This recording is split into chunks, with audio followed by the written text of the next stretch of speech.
Welcome back. You're still watching VOP TV this morning. Former Vice President Atiku Abubakar, the first runner-up in the February 25 presidential poll, says it is impossible for Elnora Daniel and Neva Lubin to have signed Bola Tinubu's 1979 Chicago State University CSU certificate, given that they began working in the institution in 1998 and 1996, respectively. As the battle for the release of President Tinubu's CSU records rages, Abubakar Wednesday told the U.S. Court for the Northern District of Illinois that he does not understand how Tinubu's certificate submitted to Nigeria's electoral body INEC bore the signatures of two CSU staff who joined the institution nearly 2 decades after the president graduated. Abubakar, the applicant for an order directing discovery of Tinubu's records, said there were glaring inconsistencies between the certificate Tinubu tendered to INEC dated June 22, 1979, and the one CSU gave Nigerian lawyer Mike Enahoro Eba in response to a previous subpoena dated June 27, 1979. Now joining us virtually to discuss this is Nelson Ekujimi and Dr. Jide Ojo, both public affairs analysts. Good morning, gentlemen, and welcome to VOP TV this morning.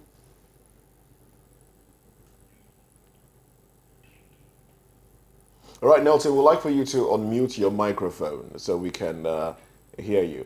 Well, anyway, Nelson, quickly, how do you respond to the claims that Elnora Daniel and Neva Lubin joined the institution, that's Chicago State University, almost 2 decades, over 15 years after the president graduated. The president graduated in 1979, and they joined in 1998 and 1996, respectively.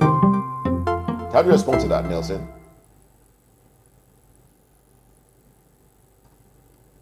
All right, we seem to be having a bit of an issue with Nelson's audio.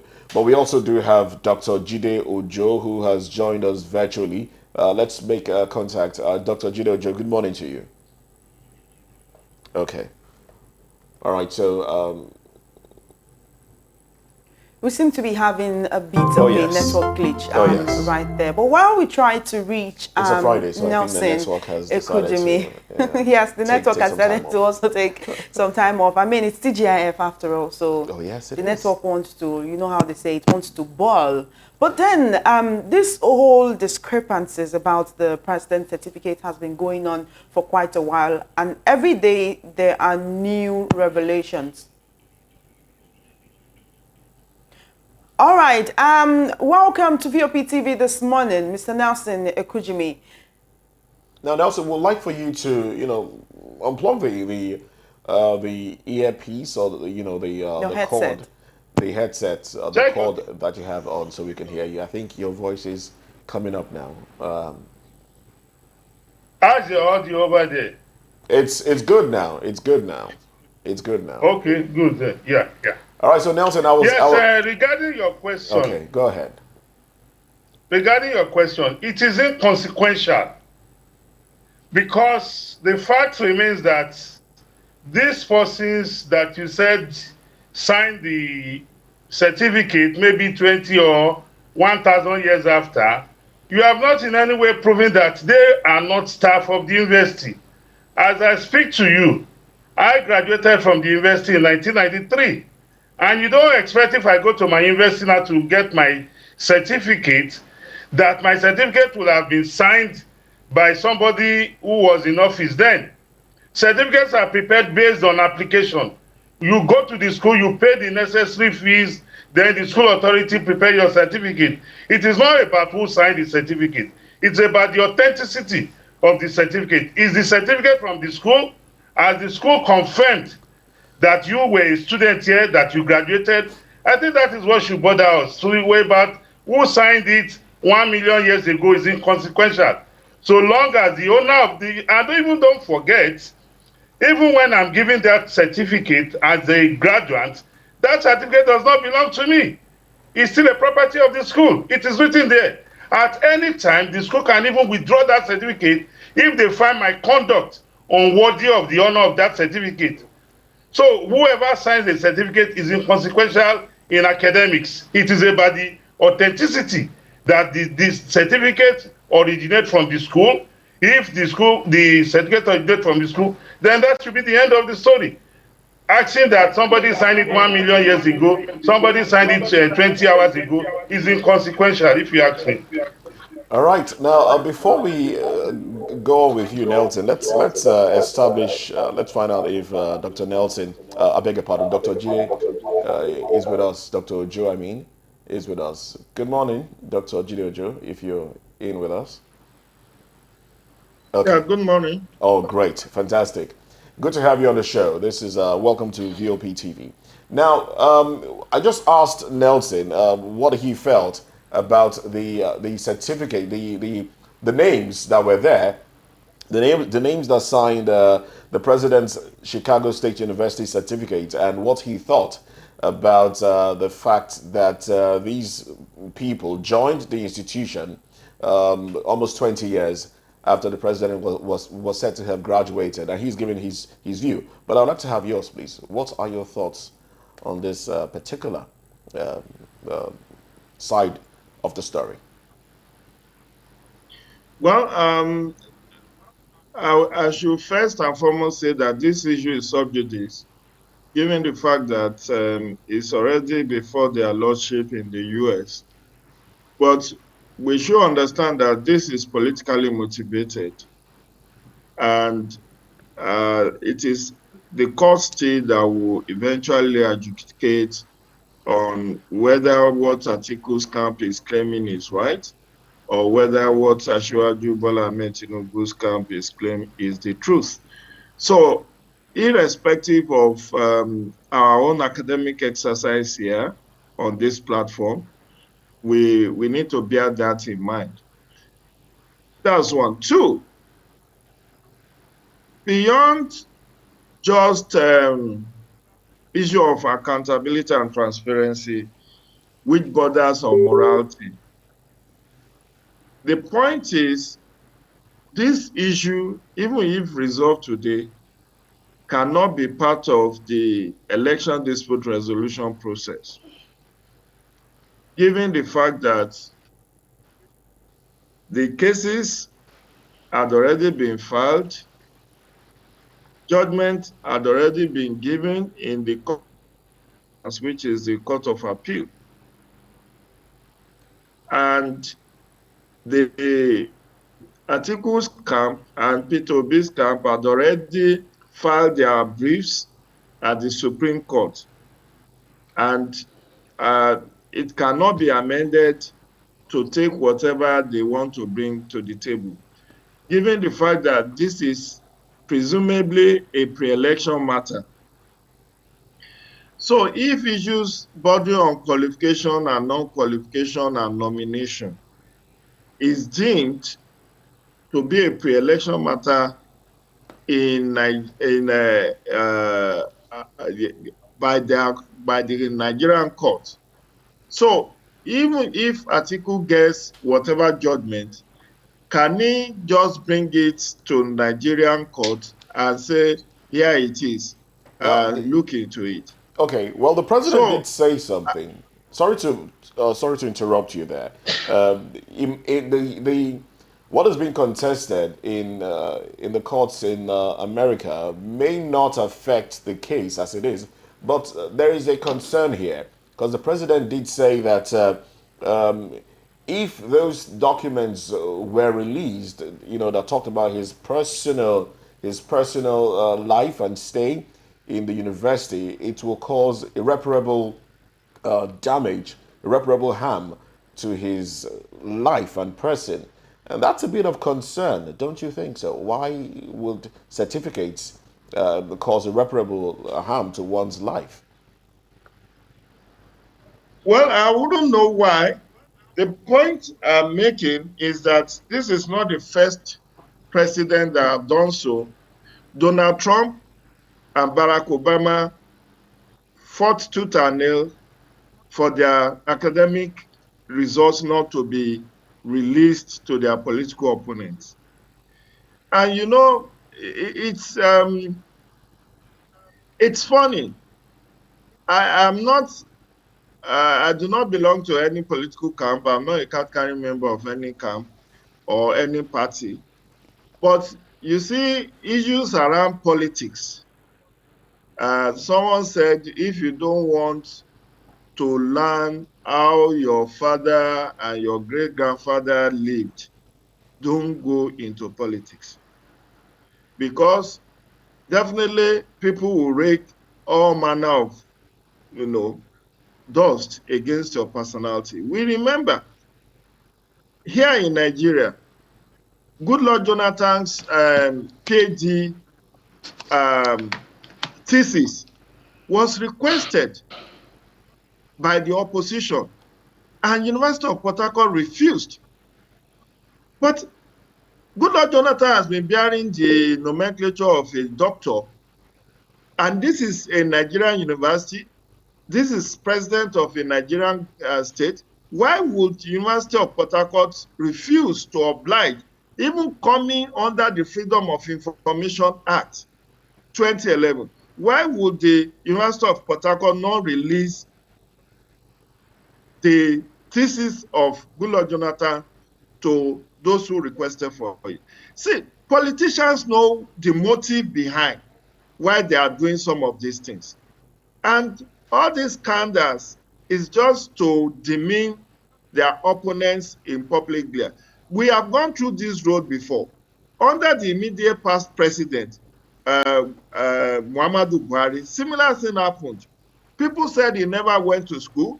He didn't have the requisite. In fact, there are so many people, he became the butt of the joke that what Buhari has is a NEPA bill, that he never went to any school, he never graduated from anywhere, and he was not qualified to contest.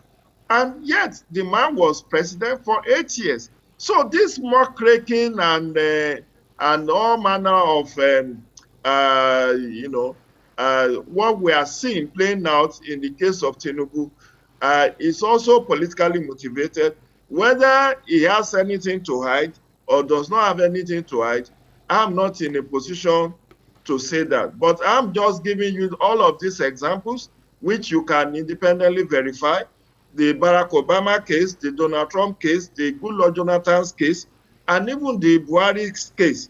Why is it that all of these people refused that their academic credentials should be made available to their political opponents? So I don't know, for whatever reason, but we know even this current crop of ministers, I hope you are listening to me, even this current crop of ministers, there are some of them who had issues with their academic certificate, like the representative from Sokoto. When he was asked, you are a lawyer, you became a deputy speaker, you are a commissioner in Sokoto State. Why is it that you could not put the certificates you attached to your credentials before us, that's the National Assembly, the Senate speaking, was where you have 2 credits and 2 passes? He said he has other certificates, but he just decided not to board the Senate with too many certificates. And what did they say? They said just add all those certificates into your CV and submit to the clerk. But that's how they politically resolve the issue. But you will have expected that somebody who claimed to be a lawyer, who has been elected into Sokoto State House of Reps and Sokoto State House of Assembly, has held several political offices, will be able to put at least all the relevant credentials into his CV. We know that the issue of certificates has become a thing, especially between political office holders. One would wonder why, when all that is required really is a school certificate. That's all that is required. So one would wonder, why is it an issue when one comes into power and we start talking about, the certificate that he tendered, whether it's a genuine one or not. But now we're talking about the number one man in the country, and we're looking at what he tendered. Now, he is in the eye of the storm. Buhari had his time. in the eye of the storm. Whether he went to school, whether it was the military certificate he had, whether it was the NEPA bill, he had his time. You know, we talked about it, and he has done his time in office, and he's gone. So now we're talking about the man who is in the eye of the storm right now, so to speak. And another bone of contention is the fact that there are glaring inconsistencies between the certificate the president tendered to INEC, dated June 22, 1979, and the one Chicago State University gave Nigerian lawyer Michael Nahurueba in response to a previous subpoena, which is dated June 27, 1979. That, discrepancy is also cause for concern. So quickly, I would like to get your response, Dr. Jideojo, but let me hear from Nelson quickly on what he thinks. Nelson, please, what do you think about this discrepancy? Is it something to be disregarded as well? I think this forum should be about educating our viewers. And I want us, yes, in every institution of higher learning, the certificate of a student on graduation can only be released to him and nobody else. The certificate can only be released to a third party through a court order. As I speak to you, as I'm sitting down here talking to you, I graduated from a university and I applied for my transcript because I wanted to pursue further studies. I applied to be availed my transcript, which is the records of my performance in school. And the school told me that it's against the law, that I don't have the right to it, that it is only the school that I want that transcript to go, that they are obliged to, give it to. So the issue at hand is that the certificate of Mr. President is in the public domain. It is the credentials, the records of his attendance in school, where he slept, the type of food he was eating, the type of clothes he was wearing. Those are not supposed to be for public consumption. There's a right to privacy, and it is respected in every country under every law. The American law obliges you that. Even the Nigerian law also does the same. So the issue about the certificate or the credentials, the records of attendance, they are two different ball games. The certificate is with INEC. He has given a certificate to INEC. The lawyer you mentioned got through a subpoena, got another certificate. It is now for the institution to say, oh, this one is the genuine one, this one is the fake one. But one thing we cannot run away from, which is the truth, is that the school has come up a million times to say this candidate was a student. He graduated from our school. That is not in doubt. So if you say you are quarreling with the certificate, as I speak to you, I know of persons who graduated, and when their certificate was issued, there was a mistake on the name. And the person had to go back and say, look, there's an error on my certificate. But for some persons, they didn't discover until maybe time later. So are you going to say, because maybe they wanted to write Ekujumi, they now wrote Ekujimi, that certificate that I didn't graduate from that school? I think the work for, like Jide rightly said, the president, is not under any obligation to provide, his record of attendance, admission letter, how many times he attended classes, the type of food he was wearing, where he slept, the type of toothbrush he used while in school. He's not under obligation to do that. That is a private matter. Right. So the certificate that was subpoenaed, it is now for us to come and establish that, okay, these two certificates, they are not genuine. For the school to say, oh, we didn't issue them. But to now start talking about who signed or who didn't sign, I think that is irrelevant, if you ask me. Thank you, Mr. Nelson, for your submission. There is one more detail on this certificate issue, and that is that the June 22 diploma has a different font and a different seal. and also does not have the grammatical errors in the June 27 diploma. Instead of 3 signatures, it only has 2. It also purports to be signed by Dr. Daniel as president of Chicago State University, who reportedly did not begin working there until 1998. The question will be, how does this reflect, on the credibility of INEC? What does this tell on the transparency and credibility of INEC regarding the 2023 elections, and the INEC itself as an electoral body? Well, it does not have anything to do with INEC. INEC responsibility is for you to submit your results. And the credibility of INEC and the credibility of elections conducted by INEC has been affirmed by the courts. It is out there in the public domain. We all heard what the court ruled on September 6th, that INEC conducted this election in substantial compliance. That was why the petitions, the grounds of petition of the petitioners, 2 petitioners this time around, the court unanimously, 5 justices, struck it out that this petition is vague, nebulous, generic, lacks merit. Petition that was looking for the respondent to come and provide it evidence.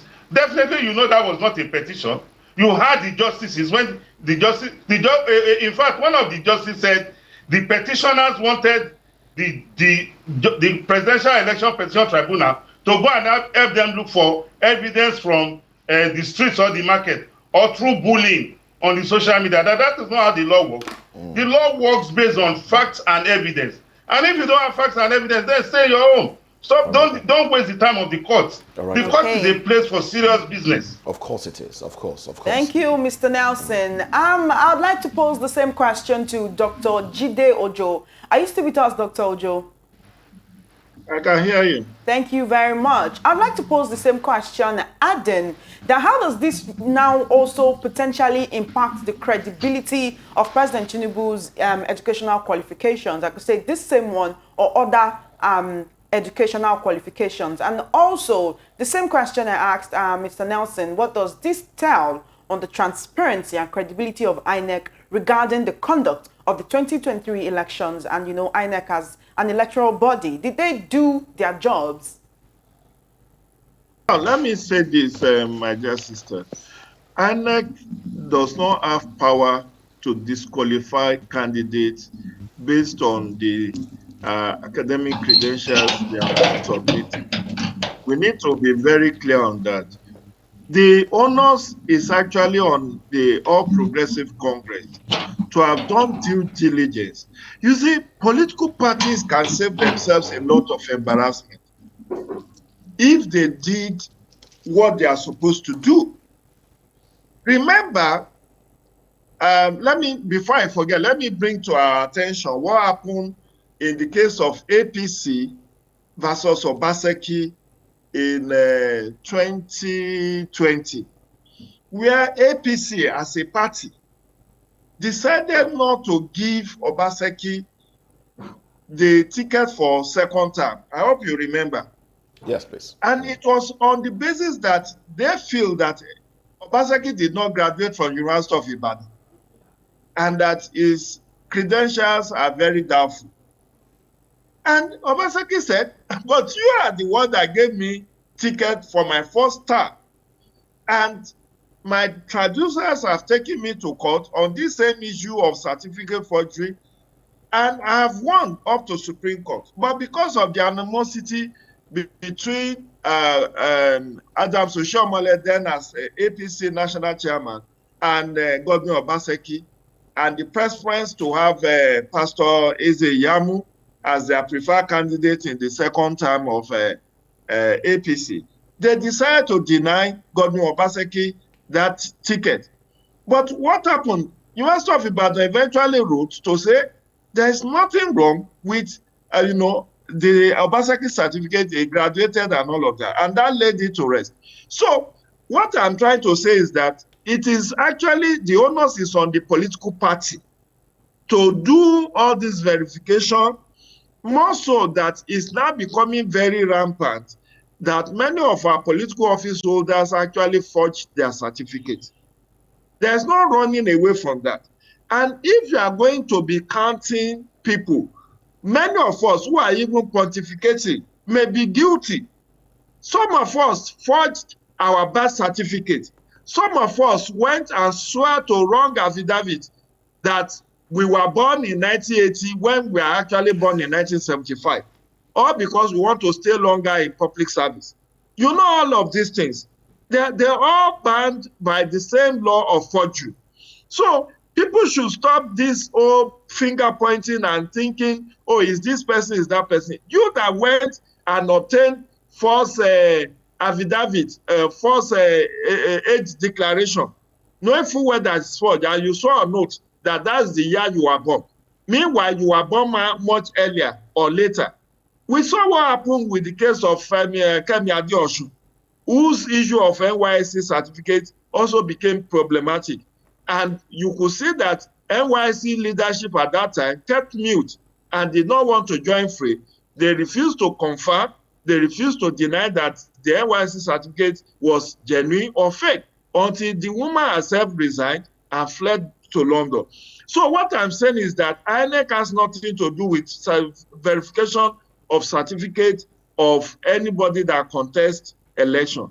It is the duty of the party, because it's the party that is fielding the candidate, it's the party that is sponsoring the candidate, it's the party that collected money in millions of naira as nomination and expression of interest fund. And part of this money could have been used to do due diligence of certificate screening of whoever they want to sponsor. Because all said and done, I mean, Asiwaju did not run as an independent candidate. It was sponsored by APC. And they have a period, about 3 months or 6 months, within which they sold the form and purportedly did some screening. And you will recall that that's why parties set up committees to screen candidates. You ask yourself, my dear sister and brother there, what manner of screening was performed by these so-called screening committees of political parties? Because this should have been part of what they should screen. If they know that there are issues, and we know this from the time Asiwaju was governor of Lagos State, Chief Ganifa Emi of blessed memory fought on this issue of Chicago up till when he died. And we know what happens to issue around Salisu Buhari, who was the first Speaker of House of Reps. So what I'm saying, I'm not in a position to confirm or deny the issues around the certificate of the president and whether one is forged, whether one is authentic. But what the question you asked me pointedly is what INEC should have done and whether it rubs off on the credibility of 2023 election. And I'm saying no, it is not in the position of INEC. In fact, there is a provision in the law that says whoever the party nominates as the candidate is the candidate. You cannot then cherry pick and say, no, I know for certain, you are my director who went to school, you didn't graduate. No, it is, and that's why there is a provision in the law that says that when nominees, when a person files, when somebody has been forwarded to INEC as candidate of the party, I think within 7 days, INEC had to publish the details of those candidates in all the wards, either all the wards or local government offices, so that people who have issues, as we have seen with the case of Asiwaju now, those who have issues can now take the issue up and say, I have seen what you submitted to INEC, and I know for certain you did not graduate or you did not go to the school that you claim you have gone to. So that is where Atiku Abubakar possibly got the photocopy of the credentials submitted by Asiwaju. It didn't apply to INEC to give it to him.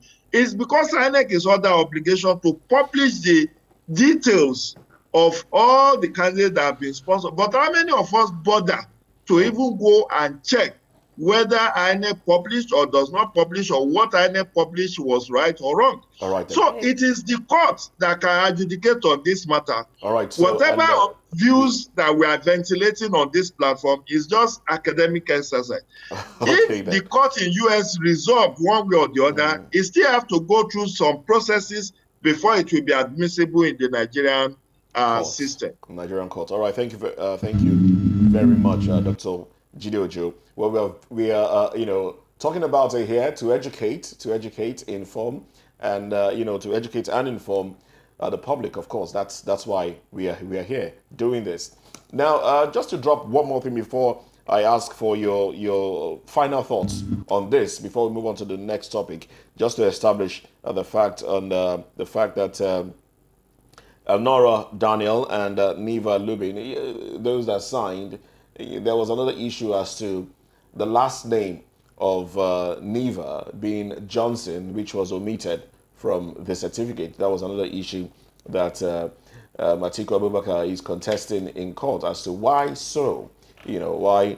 And the actual name is Neva Lubin Johnson, but Johnson was exempted. Anyway, let's get your final thoughts on this, gentlemen. I'm going to start with Nelson and Kujimi, and then I'll come to you, Dr. Gideojo, and after which we'll go on our second topic. Nelson, please, quickly. My final thoughts on it is that the university has come out publicly to, confirm the authenticity of the candidates as the student who graduated from the university. And so if anybody is not satisfied with that, I think the onus is on that person to prove that the university is not saying the truth. I don't have more than that. All right, then. Thank you very much. Dr. Jide, please. Dr. Ojo, I beg your pardon. Like I've said, my opinion on this is I would very much like to see how this whole thing will pan out ultimately, because it will help our jurisprudence and it will also be a wake-up call to our political parties to do the needful. When they said that they are setting up screening committee, let them screen all the credentials that are presented to them by the aspirants. That way, you will have been a proper gatekeeper and not sponsor people who will eventually or may eventually embarrass you if whatever they presented to the party for which they forwarded to INEC is found or deemed to have been false. But for them to think INEC will now, while planning election, be the one to still do between screening of certificates all over, I think that would be putting too much burden on INEC. So I would suggest the law, usually, for instance, INEC had come up with the timetable and schedule of activities for even Edo and Ondo election in 2024. This is almost 1 year notice. Political parties should start the nomination process early.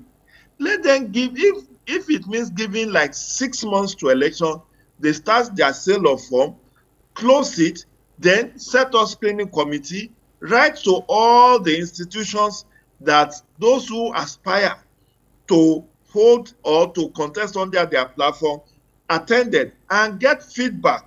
And so it forms part of what the criterion for sponsorship, because issue of qualification and non-qualification is a very serious issue. Right. Let me land on this note. Okay. Remember what happened in the case of the deputy to David Lyon in Bayelsa State some 4 years ago, where the deputy was deemed by the Supreme Court to have certificates that are, that raise questions about their consistency. Somebody is bearing Lawrence Ebujakot in this one, is bearing Ebujakot Lawrence in the other one, is having middle name somewhere, is having compound name somewhere. And the court said, look, why would you have 5 certificates and all of them will bear different names or order of names? And for that singular reason, Supreme Court said that the person was not qualified. It was a pre-election matter that the Supreme Court ruled on a day to inauguration of David Lyon. And that was what robbed David